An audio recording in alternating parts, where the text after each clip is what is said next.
900 pensées de Peter Deneuve.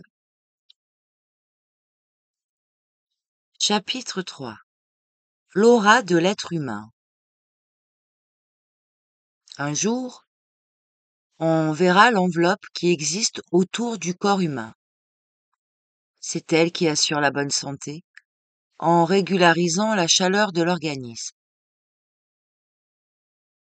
Sous l'influence de la mauvaise vie, cette enveloppe se déchire et les agents extérieurs causent des maladies.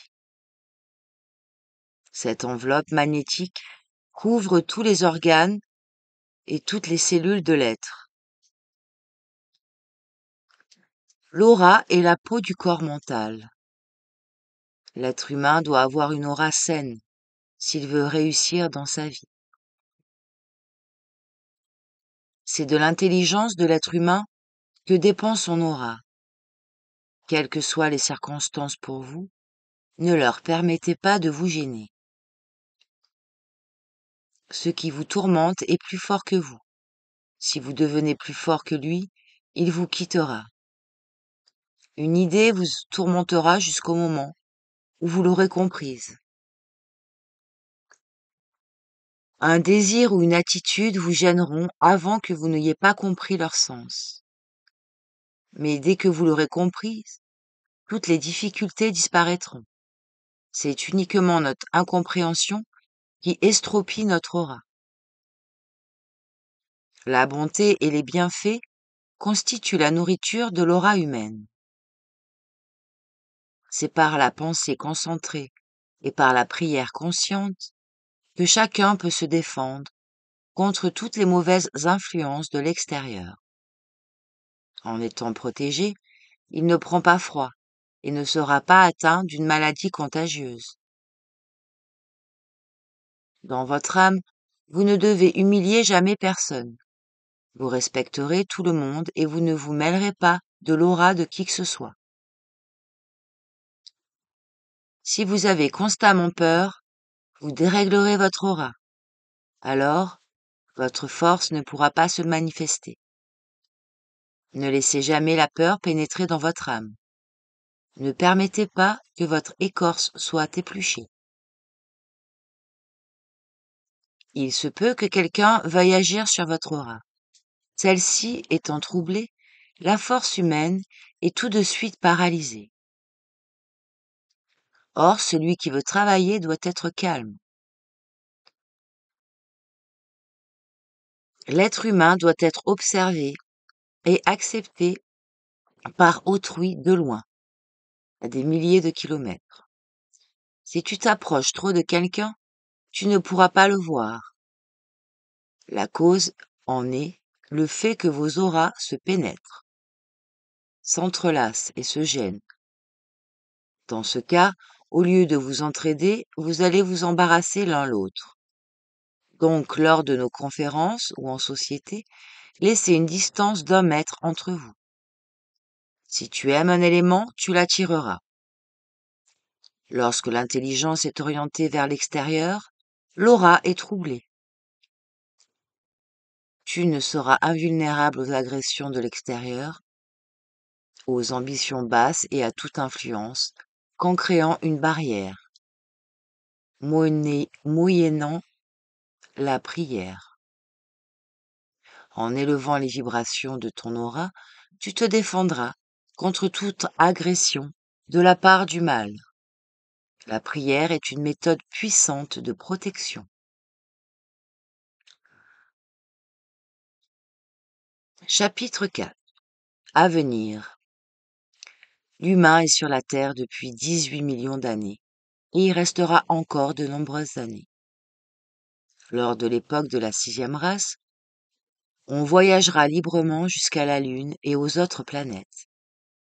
Il y aura des communications avec le Soleil et les autres planètes dans la langue de la lumière. Un beau jour, les humains de la Terre seront en contact avec les êtres qui habitent le Soleil et les autres planètes. C'est une réalité et non pas une utopie.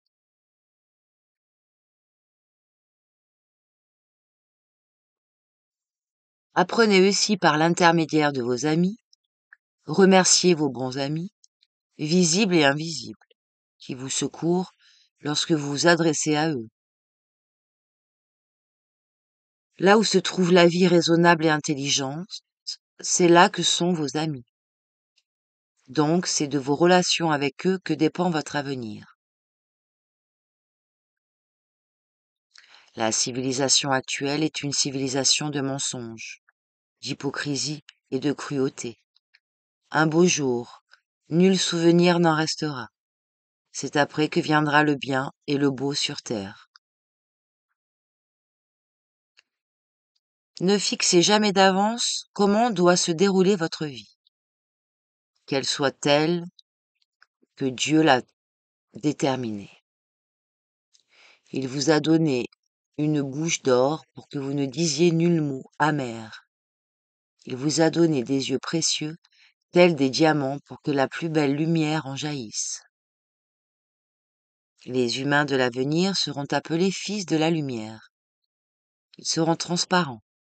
Les élans divins, la lumière, la chaleur et la force les traverseront sans nul obstacle. Un jour la terre sera délivrée de tous les humains méchants et de tous les êtres voraces et rapaces. Croyez-vous que les méchants soient plus heureux et qu'ils vivent mieux en prospérité? Vous vous trompez, bien sûr. Nul n'est plus malheureux que les humains qui sont pécheurs et méchants. Actuellement, nous entrons dans l'époque d'Archange Michael, qui est liée aux forces du soleil. C'est donc la civilisation solaire qui vient sur Terre. Le Christ est la lumière intérieure du monde.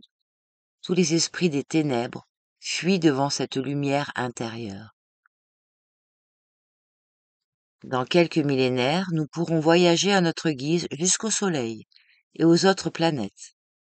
De nos jours, certains hommes vont à la Lune, au Soleil et aux planètes, mais ils ne portent pas leur excursion à la connaissance de tout le monde. Ils y vont à l'insu des autres. Désirer peu et faire beaucoup, c'est la direction de la 4e dimension. Pour l'avenir, près de vous ne restera que ce que vous avez aimé et qui vous a aimé. Tout ce qui a tourné autour de vous sans amour s'en ira, telle l'eau courante qui descend. Tout ce qu'on souhaite peut se réaliser à un moment précis, car l'heure, la date, la semaine, le mois et l'année ne sont que des circonstances extérieures. Habituellement, un arbre planté donne des fruits 4 ou 5 ans après. Mais il existe une méthode naturelle aussi pour qu'on ait des fruits en 4 ou 5 heures.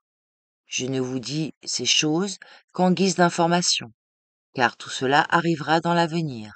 Or, vous devez avoir des connaissances réelles pour faire mûrir un fruit en quelques heures. Dès que toutes les planètes, tous les astres et toutes les constellations se mettront à briller dans l'avenir de l'humain, celui-ci ne sera plus lié à la Terre et sera capable de faire tout ce qu'il voudra. En étant purifié et rénové, chaque corps constitue une planète superbe.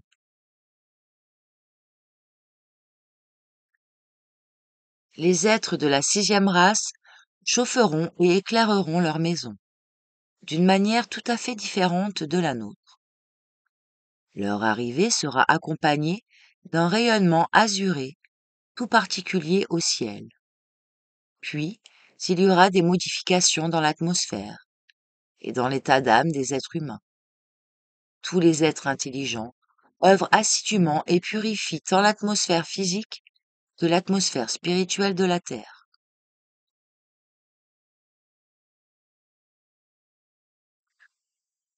Dès que nous aurons accepté la science divine intérieure, nous créerons une nouvelle civilisation. La civilisation ancienne peut servir encore longtemps, mais la nouvelle civilisation du Fils de l'homme viendra à sa place. Les Slaves auront un grand avenir.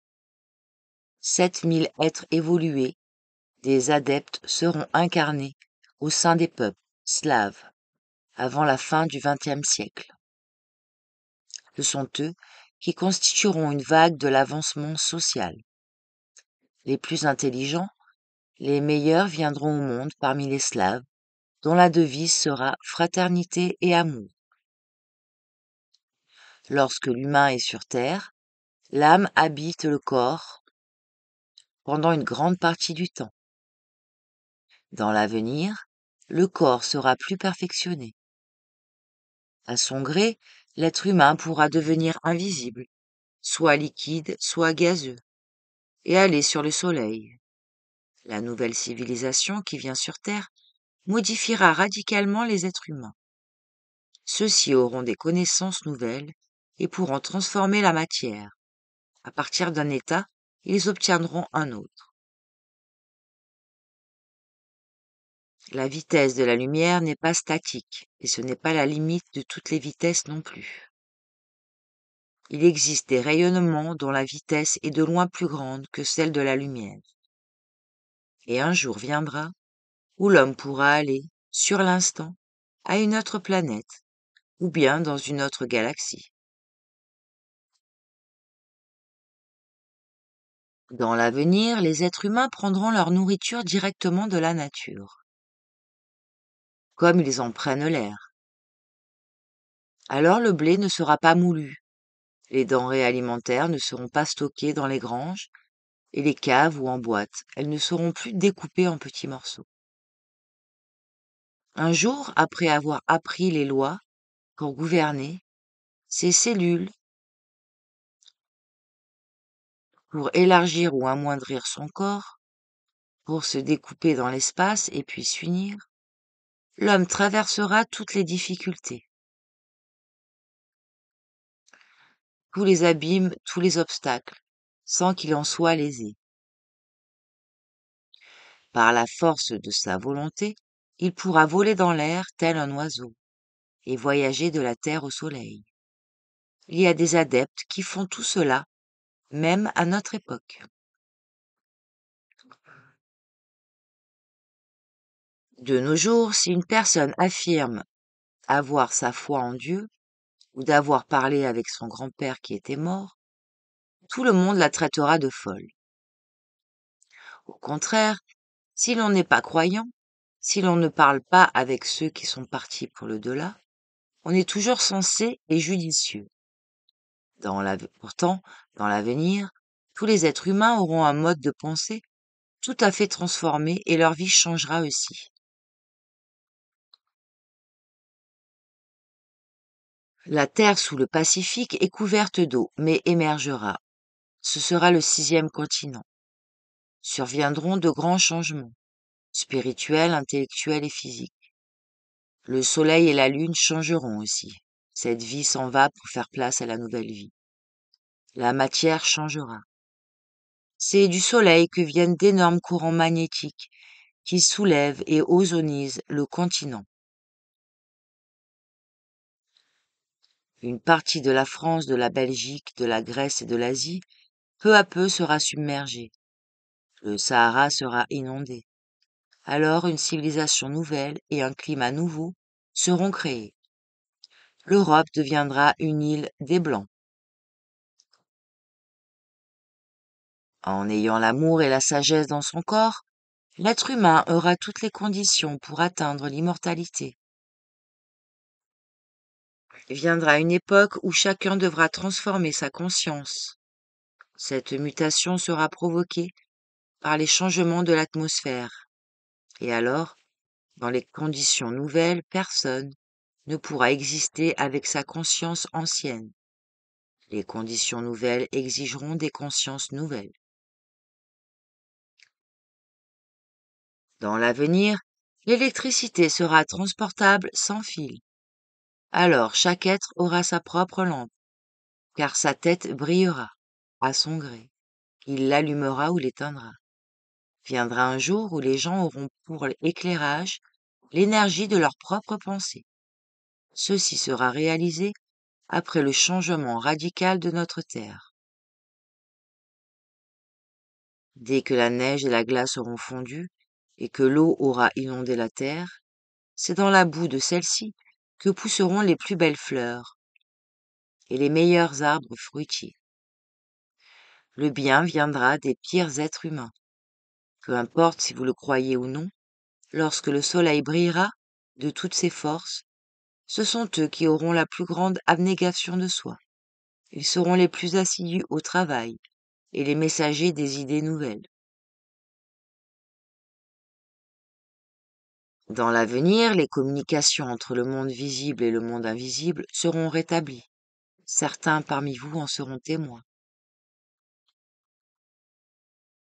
Peu de temps s'écoulera jusqu'au moment où nul souvenir ne subsistera de la civilisation actuelle et des sciences modernes, même pas une petite parcelle. Le jour où l'amour humain aura augmenté, la planète Vénus deviendra plus grande. Actuellement, le Soleil correspond à l'intelligence et à la conscience des êtres humains. Le jour où ceux-ci auront un niveau spirituel plus élevé, le Soleil deviendra plus grand, 100 fois plus volumineux. À notre époque, le Soleil entre dans une nouvelle phase. Certains éléments de la nature portent en eux l'immortalité qui est donnée périodiquement aux êtres humains. L'élixir de la vie vient de loin, traverse le Soleil et descend sur la Terre par une vague de l'immortalité. Cette vague apporte une vie nouvelle, une civilisation nouvelle à une époque nouvelle. Chaque être humain viendra au monde et mourra maintes fois pour arriver au perfectionnement et acquérir la vie immortelle. Un beau jour, il ne devra plus naître ni mourir. Tout simplement, il s'incorporera. Un jour, nous serons à même de voir tout ce qu'on fait dans notre monde-ci, et aussi dans l'autre monde. Il y aura un bureau de poste et des communications avec l'au-delà. Et chacun de nous pourra parler avec tous ses proches qui sont déjà partis.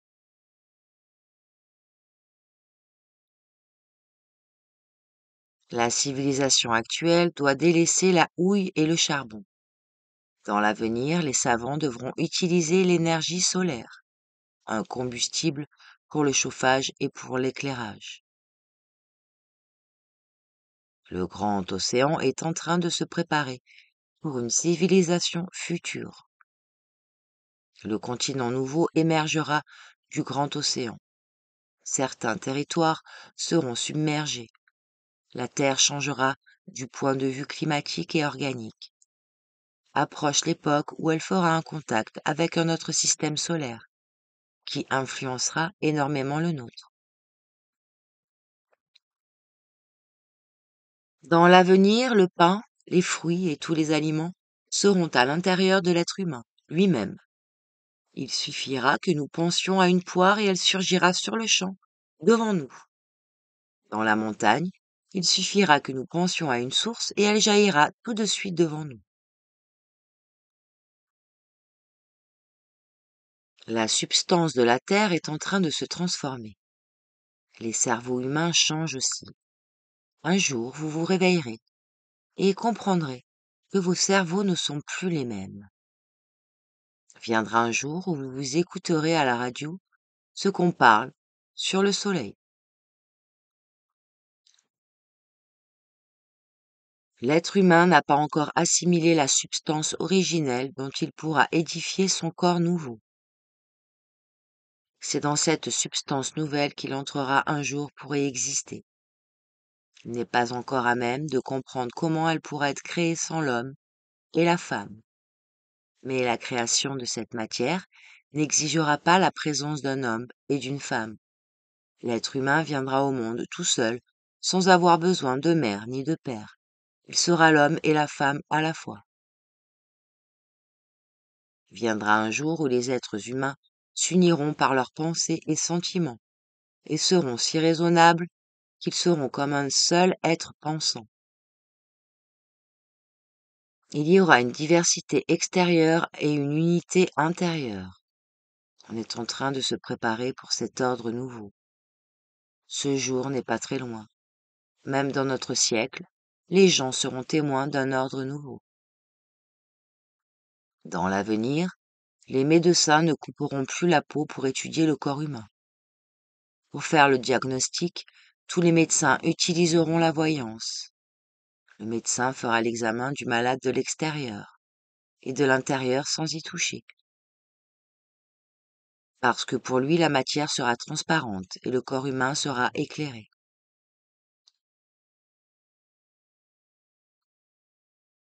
En voulant cacher quelque chose aux autres humains, la nature y met des couleurs. Or, le corps incolore est transparent, et l'on peut y voir absolument tout. Dans l'avenir, des humains méchants ne viendront plus sur Terre. Il n'y aura pas de conditions favorables pour eux. Ils disparaîtront de la lumière, dont ont disparu les animaux antédiluviens. Les loups seront exterminés de la face de la planète. Il n'y aura plus d'animaux carnivores. Plus tard, les humains méchants disparaîtront aussi. Un jour viendra où les pensées humaines pourront être photographiées, telles les photos des objets de nos jours. Et c'est donc à cette époque que tous les crimes et délits seront élucidés et prouvés. À l'origine du froid se trouve l'égoïsme. Un jour, lorsque les humains seront harmonieux dans leurs pensées et dans leurs sentiments, la terre s'enveloppera d'un habit chaud. C'est alors que le soleil émanera des énergies qui rendront le pôle Nord habitable. Dans l'avenir, lorsque la conscience des humains aura évolué, ils comprendront que la Terre est beaucoup plus grande que celle qu'ils connaissent actuellement. Pour l'instant, les humains ne savent absolument rien concernant les êtres qui peuplent l'espace. Mais un jour, ils en auront une connaissance. Les fourmis existent dans notre monde, mais n'en connaissent absolument rien. La prière est une force magique. La matière nouvelle dont seront formés les corps les humains de l'avenir sera créée moyennant les souffrances au sein du feu, moyennant la prière et la concentration, moyennant les observations, les réflexions et les expériences individuelles.